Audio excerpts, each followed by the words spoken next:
Aduh, siang-siang sudah panas, pusing lagi. Ada apa, Bu? Lah, memang sudah panas. Jangan dibikin pusing. Nanti makin panas suasana. Ini loh, Merdeka Belajar, IKM, berepisode-episode. Seperti sinetron saja. Saya bingung mencoba memahami semuanya. Loh, memang harus dipahami semuanya, Bu. Lah, iya kan? Belum lagi sudah ada namanya, apa itu? Rapor pendidikan ya? Sekarang kita dinilai oleh murid. Maksudnya yang survei lingkungan belajar ya, Bu? Ya, murid juga memiliki hak suara. Layakan mereka yang sekolah, masa suara mereka tidak didengar? Nah, itu. Kalau mereka menilai kita, para guru, dengan asal-asalan, bagaimana? Saya perhatikan kok, Ibu tenang-tenang saja. Karena saya sekarang sedang belajar untuk bisa merdeka belajar. Loh, kita ini kan guru. Memangnya masih harus belajar? Lalu di mana guru bisa merdeka belajar? Di komunitas, Bu. Hah? Komunitas? Komunitas apa, Bu? Komunitas belajar. Di dalam komunitas ini kami bisa membahas semua yang tadi Ibu sampaikan. Bahkan termasuk rapor pendidikan. Komunitas apa ini? Kok sempat-sempatnya membahas merdeka belajar? Apalagi rapor pendidikan. Apa kurang kegiatan mengajar di kelas dan memastikan pembelajaran di kelas teratur? Persis itu. Dengan diri saya yang dulu, selama ini bisa dikatakan saya guru konvensional. Selalu ingin teratur dalam kelas, nilai merupakan hal yang utama. Tapi setelah bergabung di komunitas, semua konsep pembelajaran lama tersebut saya hapus. Bagaimana maksudnya, Bu? Begini, tadi Ibu ada menyebut salah satu yang membuat pusing yaitu rapor pendidikan.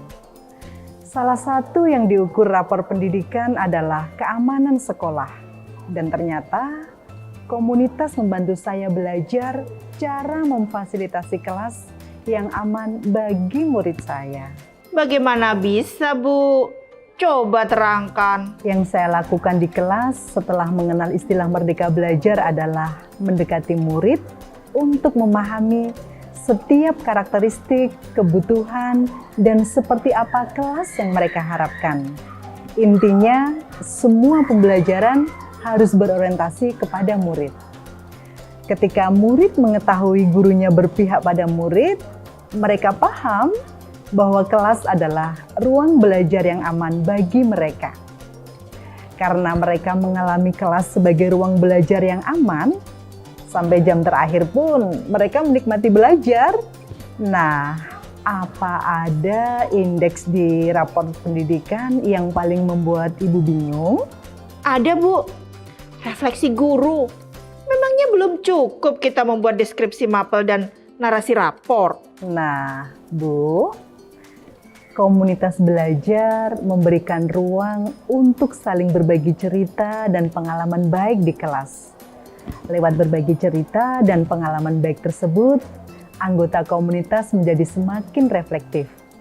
Masa iya kita bisa semakin reflektif hanya dengan berbicara kebayangan sendiri di cermin? Sekarang saya mencoba menerapkan lebih banyak dialog di dalam kelas.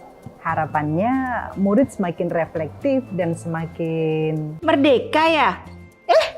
Nah, kan Ibu bilang sendiri. Sepertinya asik sekali komunitas itu. Kegiatannya apa saja sih? Tentu saja yang pertama adalah mengundang teman-teman guru untuk berkolaborasi atau berbagi praktik baik pembelajaran. Lantas secara berkala kita cerita atau berbagi praktik baik pembelajaran berdampak di kelas. Atau menonton video Merdeka Belajar. Jadi gak habis-habis ya ide inovasi pembelajaran? Betul, kalau kata rapor pendidikan, Kualitas pembelajaran. nah Dan dari segi karakter, kita juga berkembang ya. Betul sekali. Tapi, apa semua komunitas seperti itu? Saya kurang tahu tentang itu.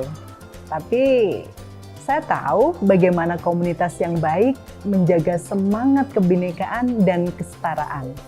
Yaitu dengan yang pertama, tidak memaksa teman-teman guru untuk bergabung. Yang kedua, selalu membuka ruang perbincangan dalam semangat menggerakkan dan percakapan menggerakkan. Dan yang ketiga, selalu memotivasi teman untuk berbagi praktek baik, sekecil dan sesederhana apapun. Rutin berbagi praktek baik, rutin bertumbuh kompetensinya.